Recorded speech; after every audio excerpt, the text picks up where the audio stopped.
Votre parcours de carême, chaque jour, proposé par Radio Maria et Catoglade.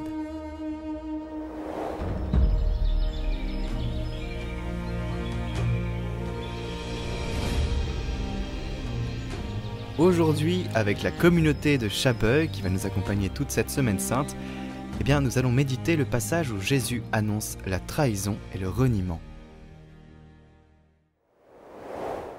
Aujourd'hui, mardi saint, la liturgie nous présente comme méditation l'évangile qui annonce la trahison de Judas et le reniement de Pierre. Cela nous met face au mystère d'iniquité. Comment Jésus, le Fils de Dieu, envoyé sur la terre pour sauver les hommes, est venu chez les siens et les siens ne l'ont pas reçu.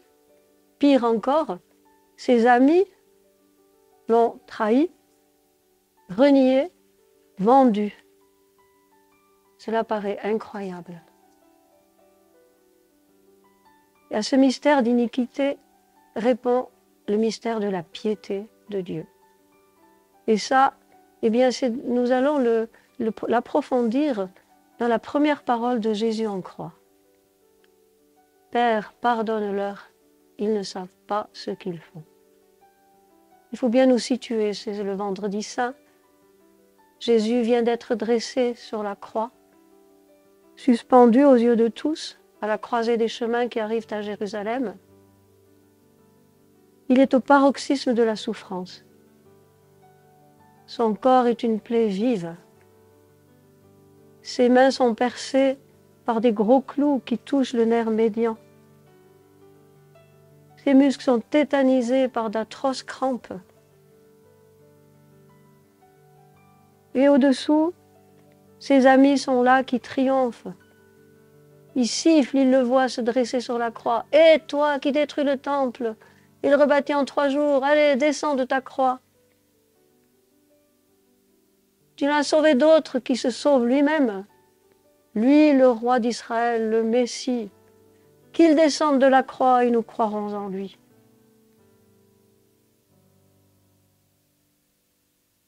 Et Jésus, lui, se taisait, comme un agneau muet conduit à l'abattoir. On aurait pu s'attendre à une plainte, un appel au secours, à la justice de Dieu, comme on en trouve tellement dans les psaumes. « Seigneur, juge-moi selon ta justice, honte et déshonneur à ceux qui en veulent à ma perte. Qu'ils soient pris au filet qu'ils m'ont tendu, qu'ils tombent dans la fosse qu'ils ont creusée pour moi. » Mais non. Il n'est pas venu pour condamner, il est venu pour sauver. Il est l'agneau de Dieu qui prend sur lui les péchés du monde. Le péché, ce mal de l'homme, qui le poursuit partout. Contre toi et toi seul j'ai péché. Ce qui est mal à tes yeux, je l'ai fait. Ce mal que Dieu seul peut enlever. Dieu seul pardonne les péchés. Jésus les prend sur lui et s'offre en sacrifice au Père, lui présentant une réparation surabondante. Comment cette parole résonne-t-elle dans le cœur du Père? C'est la voix de son Fils bien-aimé qui frappe à la porte de sa miséricorde et en déchaîne les écluses. À travers le plus grand des péchés commis par les hommes, le meurtre de Jésus-Christ, Fils de Dieu, de même nature que le Père, est manifesté le mystère de la piété, de la miséricorde. Ce péché est celui qui a été consommé à Jérusalem le jour du vendredi saint. C'est aussi le péché de tout homme. Au plus grand péché commis par l'homme correspond dans le cœur du Christ l'acte d'amour suprême qui surpasse tous les péchés des hommes. Là où a abondé le péché, a surabondé la grâce. Se fondant sur cette parole, l'Église n'hésite pas à nous faire chanter dans la liturgie de Pâques Ô bienheureuse faute qui nous a valu un tel Rédempteur. Si Dieu est pour nous, qui sera contre nous? S'il n'a pas épargné son propre Fils, ne nous accordera-t-il pas toute grâce avec lui? C'est bien la bonne nouvelle qui retentit du haut de la croix. Quelques jours après la Pentecôte, Saint Pierre s'exclamera: « Ce Jésus que vous avez livré et que vous avez renié devant Pilate, le prince de la vie, vous l'avez fait mourir, mais Dieu l'a ressuscité. C'est par ignorance que vous avez agi. Repentez-vous, confessez vos péchés, ils seront effacés. » Et Jésus disait: « Père, pardonne-leur. » Cette parole retentit aussi pour les hommes.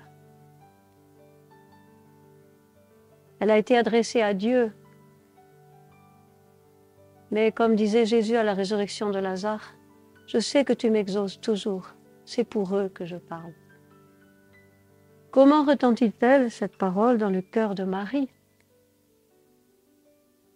Elle l'accueille, remplie de reconnaissance pour la miséricorde qui lui a été faite d'avance.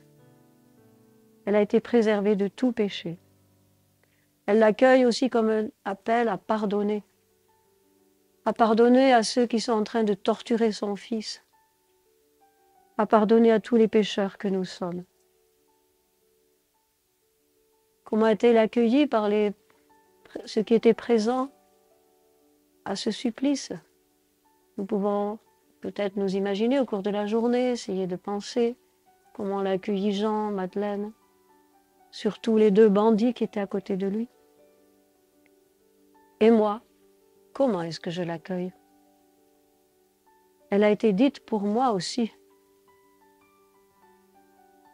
Je l'accueille comme une invitation à pardonner à mon tour, certes, mais d'abord comme un appel à recevoir le pardon qui m'est offert. S'il est difficile de pardonner aux autres, il est souvent plus difficile de se pardonner à soi-même. On ne veut pas avoir le non. On a trop honte de ce qu'on a fait. Peut-être est-ce un orgueil secret qui nous empêche d'avouer notre faute. Des excuses, on en a plein, mais s'accuser, dire c'est ma faute, c'est difficile. C'est peut-être aussi la crainte de ne pas être pardonné, mon péché est trop grand. Un manque de confiance en la miséricorde, péché plus grand encore que celui de la trahison de Judas.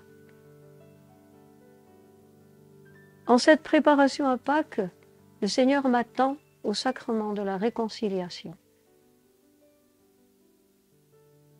Il faut que j'aille avec confiance présenter toutes mes fautes, toutes mes misères à sa miséricorde, pour guérir et devenir à mon tour instrument de sa miséricorde.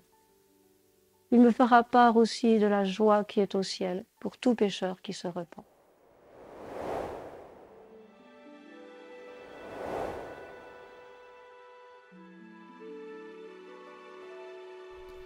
Et demain, nous nous retrouvons pour méditer l'aspect de Marie, Marie qui est présente auprès de Jésus pour préparer la Pâque.